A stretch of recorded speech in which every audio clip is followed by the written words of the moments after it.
Chambers named the club in honor of the Mexican. Yo, it's so wild how a lot of this stuff, like the history behind it, is in the states, and I'm just now being put onto this. It's like they don't give you much history about stuff like this. So, exists? Are they still like? Is it illegal to be part of a biker gang? Like, how does that work? Is it? I don't know. I want to learn. Put me on. What up, YouTube? It's your girl, ttshanell. You clicked the title. You read the page. I am finally getting into Australian history.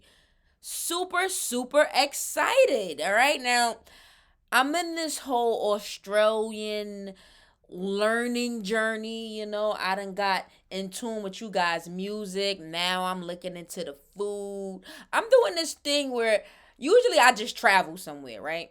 I just get up and go and figure it out when I get there. No, I don't want to do this time. When I go to Australia, I want to be well aware of almost everything that's going on. All right? I mean, I know I ain't gonna know everything, but I want to know where's the good foods. I want to know where to not go. Where is it not safe? I want to know all of that good stuff. All right. So we finally getting into some Australian biker history. I believe it's called bikies. They like to call it. This video is definitely going to be for educational purposes only. We're only looking into this video to just learn about our Australian history, all right? So hit that like button, drop a comment, hit that subscribe for the vibe. Let's get to know history of the famous MC patches, the 6 big clubs in Australia. Ooh, I'm excited. Origins of bikie patches can be traced back to the 1920s when the American Motorcyclist Association was founded. Groups of riders from the same area would gather together at motorcycle events, and would often embroider the name of the group on the backs of their jackets or clothing.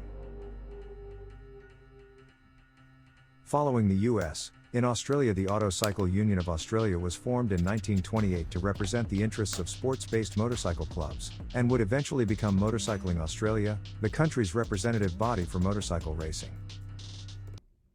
Okay, so it sounds like it started out in the US, and then it made its way into Australia, and it kind of stuck in Australia because there's not really much biker gangs that I know of in America. It's, being from New York, living in Jersey, traveling around the states, I don't even think I would put myself in an area with a bunch of biker gangs. So I don't know, but y'all drop a comment, let me know. I'm gonna do my research too.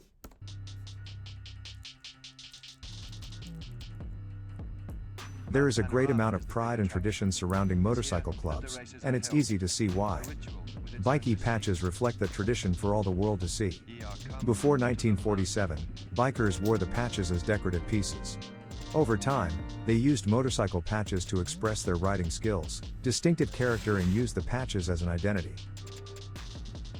Okay, so basically you could tell who from what biker gang based on the patch that they got on their jacket. That's pretty cool. But when rowdy biker groups sprouted, AMA outlawed them. This brought to light the 99% and 1% motorcycle patch.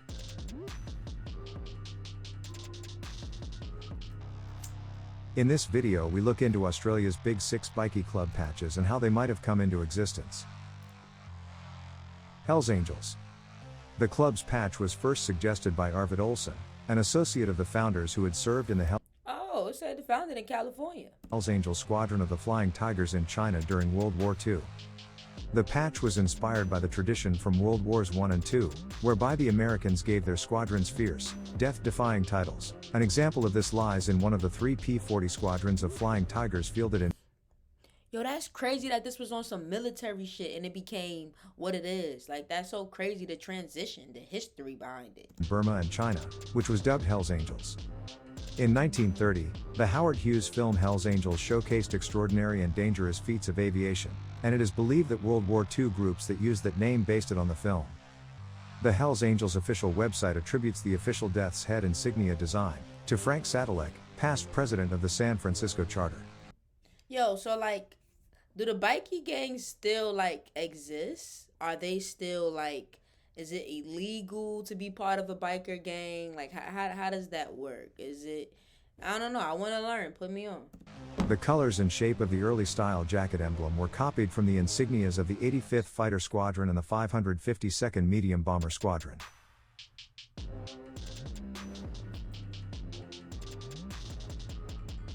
Bandidos MC. The Bandidos Motorcycle Club was founded by 36-year-old dockworker Donald Eugene Chambers on March 4, 1966, in San Leon, Texas. Chambers named the club in honor of the Mexican. Yo, it's so wild how a lot of this stuff, like the history behind it, is in the States. And I'm just now being put onto this. It's like they don't give you much history about stuff like this. So shout out to I'll make sure I say his it looks like it's Grid Sparta, right? So shout out to him for putting us on and giving us this educational background on, the history of the 6 big clubs in Australia. That's what's up. Bandits who lived by their own rules, and he recruited members from biker bars locally in Houston as well as in Corpus Christi, Galveston, and San Antonio. The Bandidos insignia, known as the Fat Mexican, consists of a caricature of a Mexican bandit wearing a sombrero and holding a sword in one hand and a pistol in the other. The design is credited to the club's Damn, I wonder if that's how they really give it up. founder, Donald Chambers. The Fat Mexican bears a resemblance to the controversial chips mascot Frito Bandito, a cartoon mascot of the Fritos Corn Chips brand, and according to Bandidos lore, Chambers took the club's name and logo from the mascot. There may be a Frito Bandito in your house. Finks MC. The Finks is an Australian outlaw motorcycle club that was formed in Adelaide, Australia, in 1969 and now also has chapters in. So since that one was formed in Australia, that's probably like the most known one, right? Drop a comment, as far as since it was formed in Australia. Other states. Details of the club's early days are difficult to find, and information on who founded the club is unknown. The name comes from the Wizard of Oz cartoon where the peasants often proclaim, "The king is a Fink." The logo used by the Finks is a bung, the king's jester. The pants worn by the jester used to differ in color depending on the state the chapter resides in. Wow, that's interesting. In 2014 there was a redesign of the Finks patch, where there was a transition from the drunk character bung, to a much more aggressive. Yo, that is a very aggressive logo. I think they made their point with this logo right here. Character holding a gun.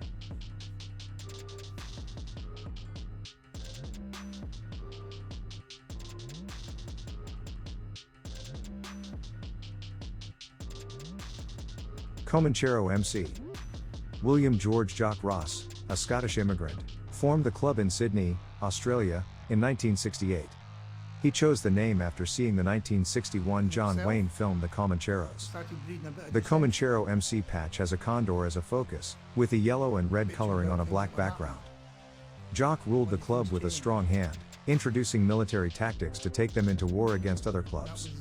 He also gave the members military-style titles like Sergeant. Damn, yo, they even moving like the military. Look how deep they are. I wonder how many members is in the group. This must be the largest ones. Damn. At Arms and Supreme Commander. Rebels MC. The Rebels Motorcycle Club was founded by Clint Jacks in Brisbane, Australia in 1969 and was originally named the Confederate.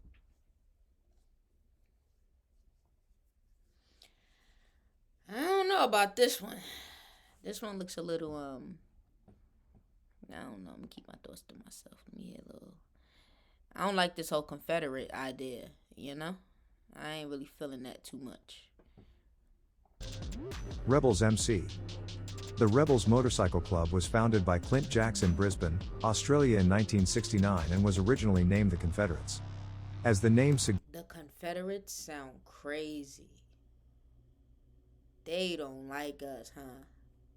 You ain't gotta tell me. suggests, they consider themselves as rebels and their insignia is a Confederate flag with a cap-wearing skull and 1% patch in the center. The flags were known as the Stars and Bars. However, it is little known about the history, design, and how it was developed and adopted. With rules, we got a set of rules that we all agreed on. So when you step out of line, we'll step you at the club. Yo, they dress like, they look like officers. Like, the uniform, like the organization behind this is wow. It's as simple as that. You break them rules, you're at the club. But then again, Mongols MC. Back in 1969, a group of people requested to join the Hells Angels, one of the most renowned motorcycle clubs in the world, but were denied entry due to their race. Following that incident, the Mongols Motorcycle Club was created, becoming Hells Angels' biggest rival.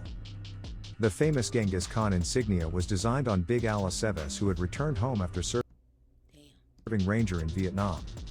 He and some friends started the legendary Mongols Motorcycle Club and used his pictures as the insignia. My name is Big Al Aceves. I'm the co-founder of This was a brief explanation on how the patches of the big 6 MCs in Australia Wow. These logos are real detailed. Damn, the 6 big clubs in Australia. evolved. Hope you enjoyed this list. Make sure to subscribe. I did. Yo, drop a comment. What's next? Hit that subscribe for the vibe.